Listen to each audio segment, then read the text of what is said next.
So Morgan, I haven't drinking much water today. Like, how am I going to do that?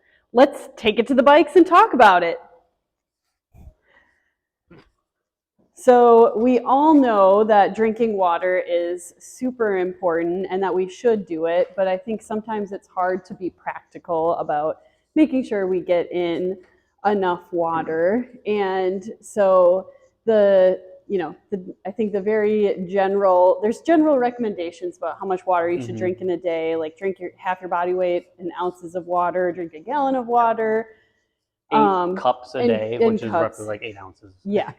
So there's a bunch of general recommendations, but it kind of varies person to person depending on also how active you are.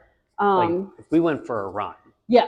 how much would we sweat that we would need to then replenish that water and also the salt content, but we can get to that a little bit later. But like replenishing that water after a workout is your body's going to actually want to drink that water. Right. Whereas somebody like me, I don't have that desire a lot of the time unless I'm working out. So if that's something like you, then like working out can be that factor to replenish that water because your body is desiring it and needs it at that moment after like getting rid of it. Yeah.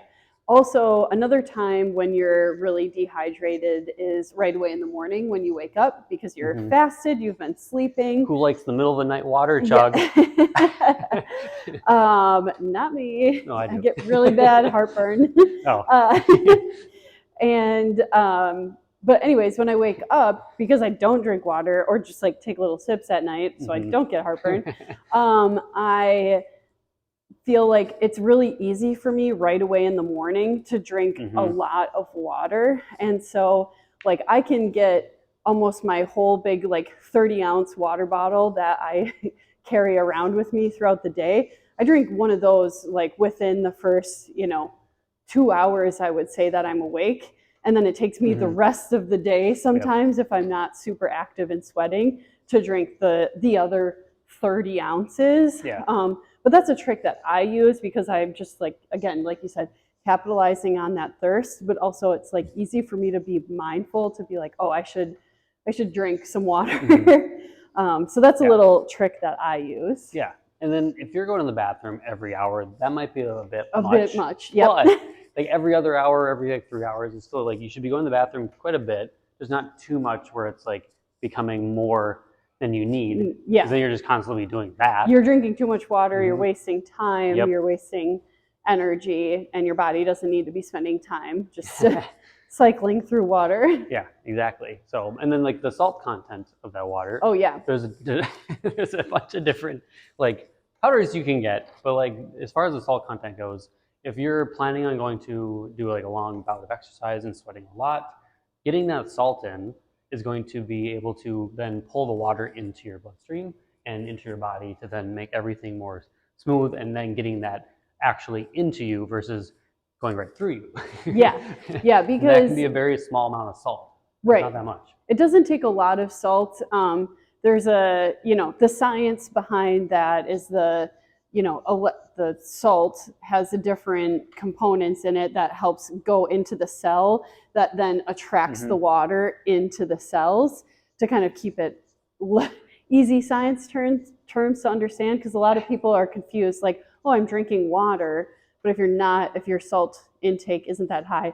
No, if your salt intake in your diet is high, you probably also don't need to be adding salt to your water. So it's kind of overall salt intake is kind of what we're talking about. But if you are working on eating a relatively healthy diet and not adding a ton of salt to your food throughout the day, then an electrolyte drink or just straight up adding salt, a little bit of salt to your water is just as effective. I know someone I saw also adds like lemon and makes their own electrolyte kind of drink mix instead of having the things with all the added sugars and fake flavors. So depending on your preferences and needs, there's different ways to get that salt and to help you absorb the water.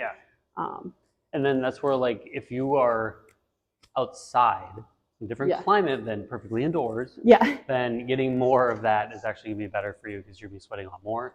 And so Right. think about like if it's a humid day, like you feel like you're sweating a lot, and you are, but if it's a very dry day, you might not feel like you're sweating that much. And that's Right. where you like can be dangerous in the fact that if you're not sweating, you're not feeling that sweat, then you can get dehydrated like really quickly because really you're just quickly. not drinking enough water. Yeah.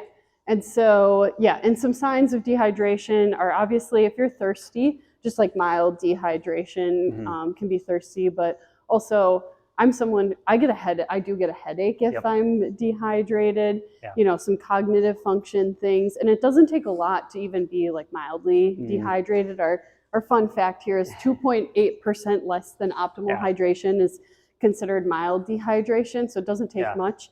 So if you're having some kind of slight symptoms and you're like, I haven't had any water today, might be a good time. If you forget they have water, short-term memory is also a slight symptom of dehydration. Yeah, you might want to take a drink of water today. Yeah, for sure. And like, not to get too personal here, but like also like color of urine is a pretty good indicator of how you're dehydrated.